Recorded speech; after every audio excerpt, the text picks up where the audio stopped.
अस्सलाम वालेकुम जी, फ़ियाज़ रामे आप लोगों से मुख़ातिब है और उम्मीद है आप सब लोग खैरियत से होंगे। बात करेंगे सीमा हैदर केस के हवाले से और मोमिन मलिक साहब की लेटेस्ट अपडेट के हवाले से। मैं इस वक्त थोड़ा मसरूफ़ भी हूँ, लेकिन शॉर्ट सी वीडियो आप लोगों के लिए बहुत बड़ी ज़बरदस्त किस्म की अपडेट है।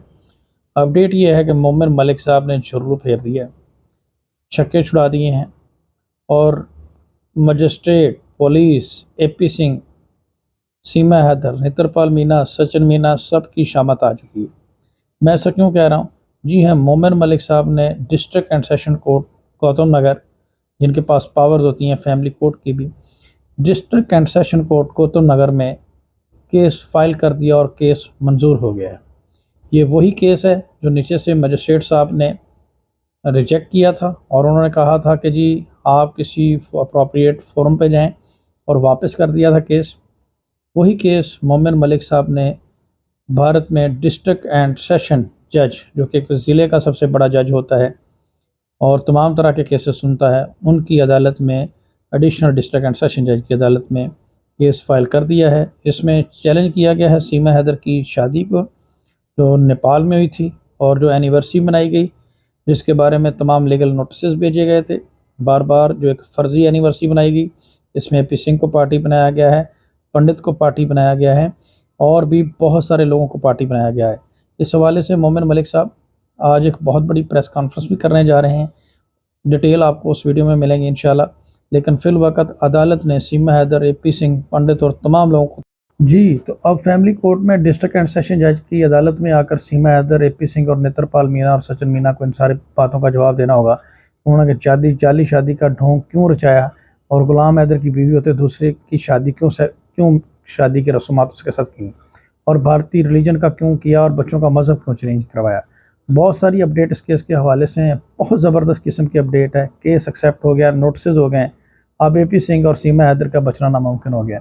साढ़े 12 बजे मोमिन मलिक साहब प्रेस कॉन्फ्रेंस करेंगे, उस प्रेस कॉन्फ्रेंस को ज़रूर सुनिएगा। आप सब लोगों के तावन का, मोहब्बत का बहुत शुक्रिया। आप सब लोगों को मुबारक हो। मोमिन मलिक साहब ने आज बहुत बड़ी कामयाबी समेटी है और गुलाम हैदर को भी मुबारक हो, और जिसके आज जो है वो ये बात साबित हुई और डिस्ट्रिक्ट एंड सेशन कोर्ट में मजिस्ट्रेट साहब और पुलिस के कंडक्ट को और एपी सिंह के कंडक्ट को, इन सारे कंडक्ट को मजिस्ट्रेट साहब ने एक्सेप्ट की। 3 दिन तक ये बहस चलती रही है। 1 तारीख को ये फाइल की गई थी।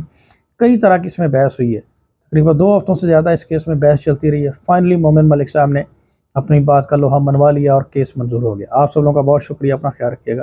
दुआ में कि पूरी दुनिया को पता है कि सीमा हैदर जो है वो एक प्रकार का रोज नए नए झूठ बोल रही थी, और उसने ये कहा था कि उसने 12/3/2023 को नेपाल के अंदर सचिन मीना से शादी की है, और उसने अभी रिसेंटली 12/3/2024 में उसकी एनिवर्सरी भी मनाई थी और दुनिया को गुमराह किया था बिना तलाक लिए हुए। और अभी जो खबरें भी सुनने आ रही थी कि भाई वो किसी बच्चे को भी जन्म देने जा रही है, और कई बातें उसके अंदर थी। तो गुलाम हैदर ने जो मुझे कहा और जो डिस्कशन हुई, उसके आधार पर हमने सीमा के खिलाफ, सचिन के खिलाफ और उनके मुंह बोले भाई एपी सिंह के खिलाफ, और जो पंडित जी जिसने फेरे कराए थे उनके खिलाफ, और तमाम उन बरातियों के खिलाफ एक हमने फैमिली कोर्ट गौतम बुद्ध नगर सेशन कोर्ट में हमने एक मुकदमा फाइल किया था, जिसके अंदर हमने हिंदू मैरिज एक्ट सेक्शन 11 के तहत और सेक्शन 6 जो कि यूपी धर्म विधि विरुद्ध धर्मांतरण अधिनियम के तहत हमने एक मुकदमा फाइल किया था। तो उसमें उसके अंदर हमने कोर्ट में याचिका फाइल की थी, और उस याचिका के तहत कई दौर की हमारी सुनवाई हुई, बहस हुई उसको एडमिट करते हुए, और हमने ये 1 तारीख को फाइल किया था और कई दौर की उसमें बहस हुई।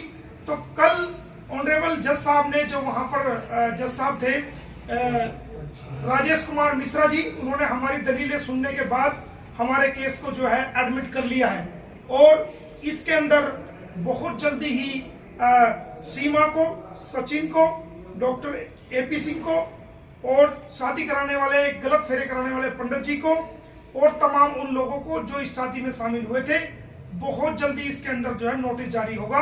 हमारी याचिका को स्वीकार कर लिया गया है।